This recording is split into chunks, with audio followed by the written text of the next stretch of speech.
Routh ಚರಿತ್ರೆ. ಪ್ರೀತಿಯ ದೇವಜನರೇ, ದೇವರ ವಾಕ್ಯವನ್ನು ಕೇಳುವುದಕ್ಕೆ ಬಂದಂಥ ನಿಮ್ಮೆಲ್ಲರಿಗೂ ಯೇಸುವಿನ ಹೆಸರಿನಲ್ಲೇ ವಂದನೆಗಳು. ಪ್ರಿಯರೇ, ಇವತ್ತು ನಾವು ರೂತ್ ಚರಿತ್ರೆಯನ್ನು ನೋಡೋಣ.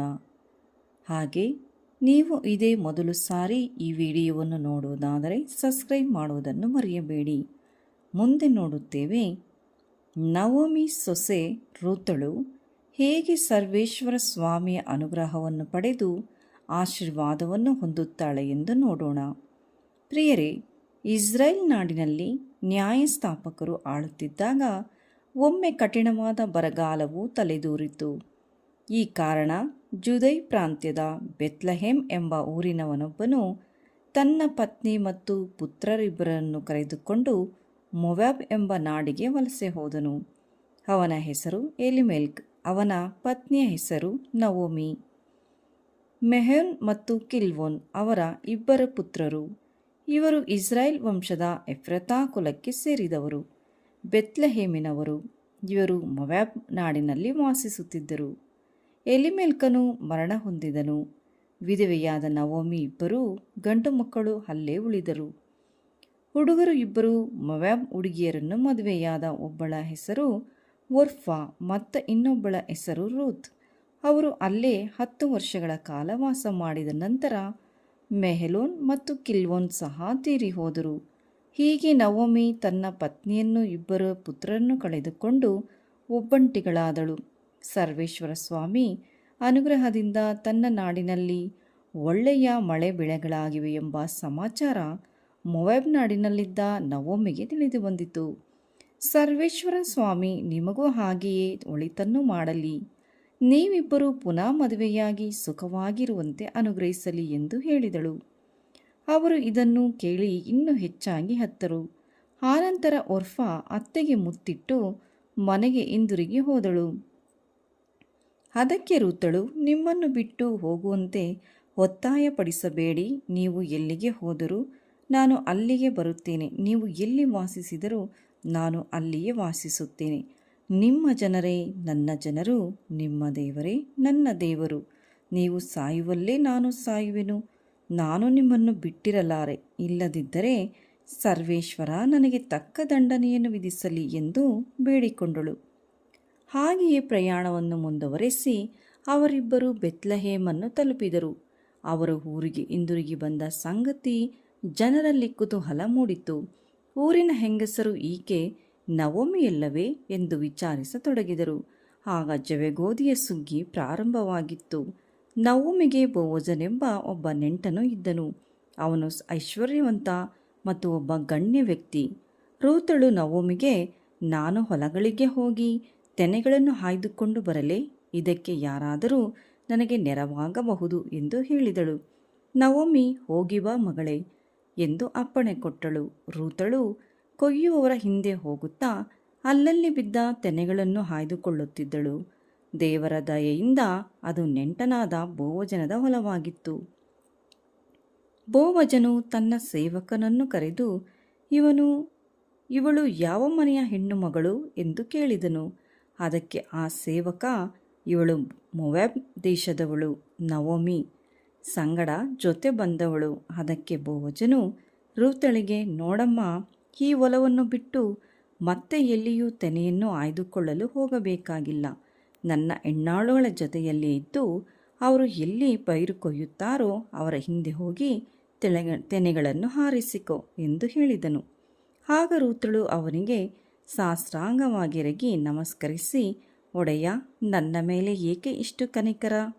ಪರದೇಶಿಯಾದ ನನಗೆ ತಾವಿಷ್ಟು ದಯೆ ತೋರಿಸುವುದೇಕೆ ಎಂದಳು. ಅದಕ್ಕೆ ಬೋವಜನು, ನಿನ್ನ ಪತಿ ತೀರಿ ಹೋದ ಮೇಲೆ ನಿನ್ನ ಅತ್ತೆಗಾಗಿ ಮಾಡಿದ ಎಲ್ಲವನ್ನು ಕುರಿತು ಕೇಳಿದ್ದೇನೆ. ದೇವರು ನಿನಗೆ ತಕ್ಕ ಪ್ರತಿಫಲವನ್ನು ನೀಡಲಿ ಎಂದು ಹೇಳಿದನು. ಆದರೆ ರೂತಳಿಗೆ ಇದು ತಿಳಿದಿರಲಿಲ್ಲ. ಯೆಹೋವ ದೇವರು ರೂತಳಿಗೆ ಇಷ್ಟೊಂದು ಪೂರ್ತಿಯಾಗಿ ದಯೆ ತೋರಿಸುವರು ಎಂದು ನಾವು ಇಲ್ಲಿ ಧ್ಯಾನಿಸಬೇಕು. ಪ್ರಿಯರೇ, ರೂತಳಿಗೆ ಬೋವಜನ ಮುಖಾಂತರ ದೇವರು ದಯೆ ತೋರಿಸುವವರಾಗಿದ್ದಾರೆ. ಅವಳು ಕೂಡ ತನ್ನ ಮನಸ್ಸನ್ನು ಸಂಪೂರ್ಣವಾಗಿ ದೇವರಿಗೆ ಒಪ್ಪಿಸುತ್ತಾಳೆ. ಮುಂದೆ ನೋಡುತ್ತೇವೆ ಪ್ರಿಯರೇ.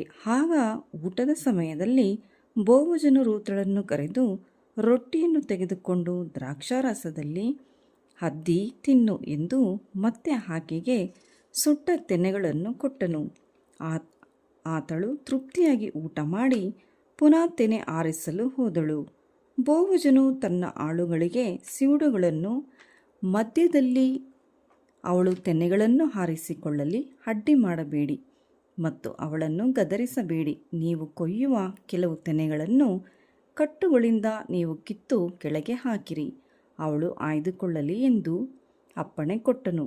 ರೂತಳು ಸಾಯಂಕಾಲದವರೆಗೆ ತೆನೆಗಳನ್ನು ಆಯ್ದುಕೊಂಡಳು. ಅವನ್ನು ಬಡಿದಾಗ ಸುಮಾರು ಅರ್ಧ ಚೀಲದಷ್ಟು ಜವೆಗೋಧಿ ಸಿಕ್ಕಿತು. ಅದನ್ನು ತೆಗೆದು ರೂತಳು ಅತ್ತೆಗೆ ತೋರಿಸಿದಳು. ಆಗ ಅತ್ತೆ, ನವೋಮಿ, ನೀನು ಯಾರ ಹೊಲದಲ್ಲಿ ಕೆಲಸ ಮಾಡಿದೆ ಎಂದು ಕೇಳಿದಳು.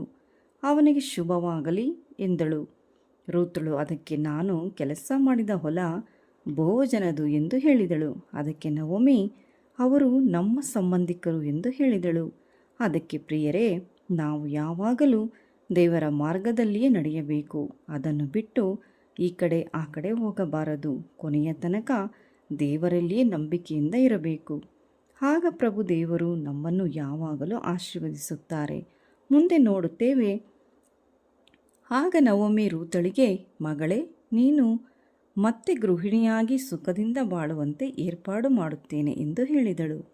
ನೀನು ಹೇಗೆ ನಡೆದುಕೊಳ್ಳಬೇಕೆಂದು ನಾನು ನಿನಗೆ ಹೇಳುತ್ತೇನೆ ಎಂದಳು. ಅದಕ್ಕೆ ರೂತಳು ಒಪ್ಪಿದಳು. ಬೋವಜನು ತೃಪ್ತಿಯಾಗಿ ಊಟ ಮಾಡಿ ಜವೆಗೋಧಿ ರಾಶಿಯ ಬಳಿ ಮಲಗಿಕೊಂಡನು. ರೂತಳು ನಿಧಾನವಾಗಿ ಅವನ ಬಳಿಗೆ ಹೋದಳು. ಅವನ ಪಾದದ ಮೇಲಿದ್ದ ಹೊದಿಕೆಯನ್ನು ಮೇಲೆತ್ತಿ ಸರಿಸಿ ಅಲ್ಲೇ ಮಲಗಿಕೊಂಡಳು. ರಾತ್ರಿಯಲ್ಲಿ ಅವನಿಗೆ ತಟ್ಟನೆ ಎಚ್ಚರವಾಯಿತು. ಸ್ತ್ರೀ ಒಬ್ಬಳು ಪಾದದ ಬಳಿ ಮಲಗಿರುವುದನ್ನು ಕಂಡು, ನೀನು ಯಾರು ಎಂದು ಕೇಳಲು, ಒಡೆಯ, ನಾನು ನಿಮ್ಮ ದಾಸಿ ಎಂದು ಹೇಳಿದಳು. ರೂತಳು, ನೀವು ನನ್ನ ಹತ್ತಿರದ ನೆಂಟರಾಗಿರುವುದರಿಂದ ದಯವಿಟ್ಟು ನಿಮ್ಮ ಹೊದಿಕೆಯ ಅಂಚನ್ನು ನನ್ನ ಮೇಲೆ ಹಾಕಿ ಎಂದು ಕೇಳಿಕೊಂಡಳು. ಇದರಿಂದ ಪ್ರಿಯರೇ, ರೂತಳಿಗೆ ನವೋಮಿಯ ಹೇಗೆ ದಯೆ ತೋರಿಸಿದಳೋ ಹಾಗೆ ನಮ್ಮ ದೇವರಾದ ಯೆಹೋವ ಕೂಡ ನಮ್ಮ ಮೇಲೆ ದಯೆ ತೋರಿಸುತ್ತಾರೆ. ಯಾವಾಗ ನಾವು ಸತ್ಯ ಮಾರ್ಗದಲ್ಲಿ ನಡೆಯುತ್ತೇವೋ ಆಗ ಮುಂದೆ ನೋಡುತ್ತೇವೆ. ಪ್ರಿಯರೇ, ಬೋವಜನು, ಮಗಳೇ, ಸರ್ವೇಶ್ವರ ನಿನ್ನನ್ನು ಆಶೀರ್ವದಿಸಲಿ. ನೀನು ಬಡ ಯವಸ್ಥನನ್ನಾಗಲಿ ಸಿರಿಯಂತ ಯವನಸ್ಥನಾಗಲಿ ಹರಸಲಿಲ್ಲ. ನೀನು ಹೇಳಿದಂತೆ ಮಾಡುತ್ತೇನೆ ಎಂದು ಹೇಳಿದನು. ರೂತಳು ಅತ್ತೆಯ ಬಳಿ ಹಿಂದಿರುಗಿ ಹೋದಾಗ ನವೋಮಿ, ನೀನು ಹೋದ ಕೆಲಸ ಏನಾಯಿತು ಎಂದು ರೂತಳನ್ನು ಕೇಳಿದಳು. ಬೋವಜನು ತನಗೆ ಮಾಡಿದ್ದನ್ನು ಹೇಳಿದಳು. ಬೋವಜನು, ನೀನು ಬರಿಗೈಯಲ್ಲಿ ಹೋಗಬೇಡ, 25 kg ಜವೆಗೋಧಿಯನ್ನು ಕೊಟ್ಟನು. ಇದಾದ ನಂತರ ಬೋವಜನು ರೂತಳನ್ನು ಮದುವೆಯಾಗಿ ಮನೆಗೆ ಕರೆದುಕೊಂಡು ಹೋದನು. ಸರ್ವೇಶ್ವರ ಸ್ವಾಮಿಯ ಅನುಗ್ರಹದಿಂದ ಆಕೆ ಗರ್ಭಿಣಿಯಾಗಿ ಒಬ್ಬ ಮಗನನ್ನು ಹೆತ್ತಳು. ಊರಿನ ಮಹಿಳೆಯರು ನವೋಮಿಗೆ, ಸರ್ವೇಶ್ವರ ಸ್ವಾಮಿಗೆ ಸ್ತುತಿ ಸ್ತೋತ್ರ, ನಿನಗೊಬ್ಬ ವಂಶೋದ್ಧಾರಕನನ್ನು ಅನುಗ್ರಹಿಸಿದ ಇಸ್ರಾಯೇಲ್ ನಾಡಿನಲ್ಲಿ ಹಾಗೂ ಮಗು ಮಹಾವ್ಯಕ್ತಿಯಾಗಿ ಅವನು ನಿನಗೆ ನವ ಚೈತನ್ಯವನ್ನು ಕೊಟ್ಟು ವೃದ್ಧಾಂಪದಲ್ಲಿ ನಿನಗೆ ಸಂರಕ್ಷಣೆಯನ್ನು ನೀಡುವನು. ಸಪ್ತ ಕುವರರಿಗಿಂತ ನಿನಗೆ ಮೆಚ್ಚುಗೆ ಆದ ನಿನ್ನ ಪ್ರಿಯ ಸೊಸೆ ಈ ಮಗುವನ್ನು ನಿನಗೆ ಕೊಟ್ಟಿದ್ದಾಳೆ ಎಂದು ಹರಸಿದರು. ಆಗ ಮಗುವಿಗೆ ಓಬೇದ್ ಎಂದು ಹೆಸರಿಟ್ಟರು. ಇವನೇ ಜೆಸ್ಸಿಯ ತಂದೆಯ ದಾವೀದನ ತಾತ. ಈ ರೀತಿಯಾಗಿ ಪ್ರಿಯರೇ, ರೂತಳು ತಂದೆಯಾದ ದೇವರ ಆಶೀರ್ವಾದವನ್ನು ಪಡೆದುಕೊಳ್ಳುತ್ತಾಳೆ. ನಾವು ಏನು ದೇವರಿಂದ ಎದುರು ನೋಡುತ್ತೇವೋ ನಮ್ಮ ಕರ್ತರಾದ ದೇವರು ಕೂಡ ಅದಕ್ಕಿಂತ ಹೆಚ್ಚಾಗಿ ಆಶೀರ್ವದಿಸುತ್ತಾರೆ. ಪ್ರಿಯರೇ, ನಂಬುತ್ತೇನೆ ಈ ವಿಡಿಯೋದಲ್ಲಿರುವ ರೂತಳ ಕಥೆ ನಿಮಗೆ ಇಷ್ಟವಾಗಿದೆ ಎಂದು. ಹಾಗಾದರೆ ಮರೆಯಬೇಡಿ, ಲೈಕ್ ಮಾಡಿ, ಶೇರ್ ಮಾಡಿ, ಸಬ್ಸ್ಕ್ರೈಬ್ ಮಾಡಿ. ಪ್ರಭು ಯೇಸು ನಿಮ್ಮನ್ನು ಆಶೀರ್ವದಿಸಲಿ. ಆಮೇನ್.